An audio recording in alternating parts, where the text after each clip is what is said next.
इस वीडियो का title Australia closed for students इसलिए रखा गया है क्योंकि ऑस्ट्रेलिया ने एक न्यू माइग्रेशन स्ट्रेटजी अनाउंस की है। ये माइग्रेशन स्ट्रेटजी जो है ये इसमें जो पॉइंट हैं वो इस तरीके के हैं कि इंटरनेशनल स्टूडेंट जो हैं उनको डिस्करेज किया जाए, खास करके उन स्टूडेंट्स को जो ऑस्ट्रेलिया में वर्क या पीआर की ख्वाहिश लेके आते हैं।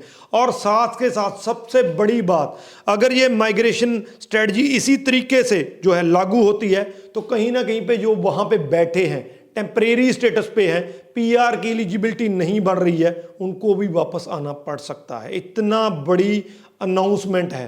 तो इस वीडियो में इस स्ट्रेटजी को डिटेल में डिस्कस करूंगा, क्या स्टूडेंट्स के लिए बुरा है इसमें, और खास करके जो वहां पे बैठे हैं उनके लिए आगे वाला फ्यूचर क्या हो सकता है। वीडियो को एंड तक देखिएगा। उससे पहले हमारा यूट्यूब चैनल जरूर सब्सक्राइब कर लीजिए क्योंकि इस पर आपको ऐसी ही इन्फॉर्मेटिव वीडियोस देखने को मिलती हैं। तो बात करते हैं न्यू इमिग्रेशन स्ट्रेटजी जो कि ऑस्ट्रेलिया ने बनाई है। अब इसमें जो इसका बेसिस है स्ट्रेटजी का, वो बेसिस बेसिकली स्टूडेंट्स को डिस्करेज करना है। जो स्टूडेंट उनको लगता है कि यहाँ पे स्टडी करने नहीं आ रहा है, ऑस्ट्रेलिया में वर्क के लिए आ रहा है, जब पीआर होने के लिए आ रहा है, तो उस स्टूडेंट को डिस्करेज कैसे किया जाए, वो ऑस्ट्रेलिया मत आए। बेसिकली सारे का सारा बेसिक जो भी मैं पॉइंट आपको बताऊंगा वो उसी चीज से जुड़े हुए हैं।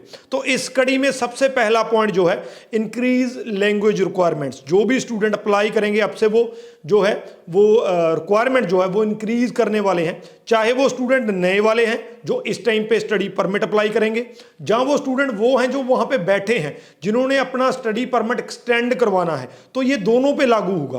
तो दोनों तरह के स्टूडेंट्स के लिए जो है वो लैंग्वेज प्रोफिशिएंसी, इंग्लिश एबिलिटी जो है उसको इंक्रीज करने वाले हैं ताकि स्टूडेंट्स को और ज़्यादा टफ टेस्ट देना पड़े। और दूसरा जो है वो एक नया जीटी टेस्ट जो है इंट्रोड्यूस करने वाले हैं। जीटी का मतलब होता है जेन्युइन टेम्परेरी एंट्रेंट। पहले भी ये होता था लेकिन अब उन्होंने एक नया टेस्ट इंट्रोड्यूस किया है।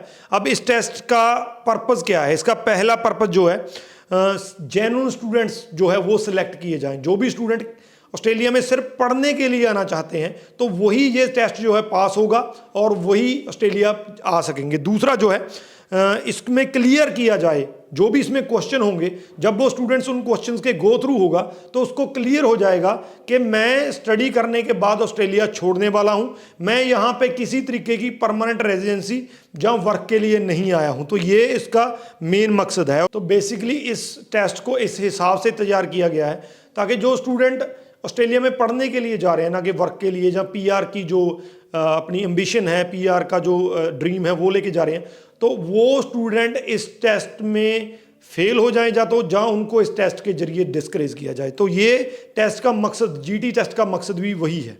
इस रिपोर्ट में कहा गया है कि 19,000 ऐसे लोग ऑस्ट्रेलिया में बैठे हैं जो यहाँ पे स्टडी के लिए आए थे लेकिन उनको 9 साल हो गए, वो अभी तक जो है ऑस्ट्रेलिया में ना तो पीआर हो पाए हैं, एलिजिबिलिटी पूरी नहीं करते हैं, लेकिन यहाँ पे टेम्परेरी जो है रेजिडेंट के तौर पे रह रहे हैं। इसका एक उन्होंने वर्ड भी किया है, परमानेंटली टेम्परेरी। परमानेंटली टेम्परेरी का मतलब क्या है कि आप वहाँ पे बहुत टाइम से रह रहे हैं लेकिन टेम्परेरी तौर पे रह रहे हैं।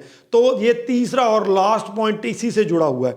तो अब यही नहीं है कि ऑस्ट्रेलिया में जो नए जाएंगे उनको प्रॉब्लम हो सकती है, बल्कि अगर ये जो न्यू इमिग्रेशन जो है स्ट्रेटजी लागू होती है, पूरे तरीके से लागू होती है, तो ये वहाँ पे बैठे हैं जिनकी स्टडी पूरी होने वाली है, जहाँ उसके बाद जो लो स्किल्ड जॉब्स कर रहे हैं, तो उनको भी दिक्कत आ सकती है, उनको वापस भेजा जा सकता है।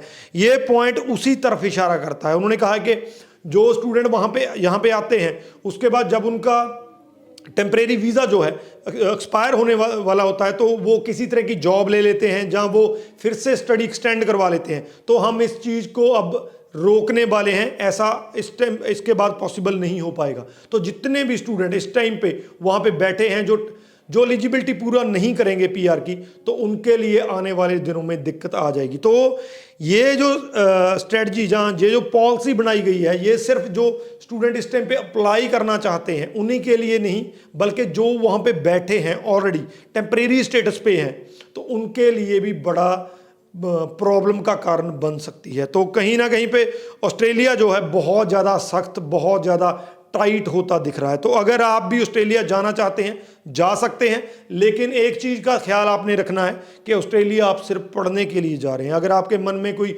वहाँ पे वर्क करने की जो है ख्वाहिश है या वहाँ पे पीआर होने की ख्वाहिश है, तो उसको साइड पे रख दीजिए, क्योंकि आपका जीटी क्लियर नहीं होगा। हो भी जाएगा, वहाँ पे चले भी जाएंगे। अगर आप वहाँ पे परमानेंट टेम्परेरी के तौर पे, जो इस टाइम पे 19,000 को उन्होंने बताया, तो उस हिसाब से रहना चाहते हैं, वो भी आपको रहने नहीं देंगे, वापस भेज देंगे।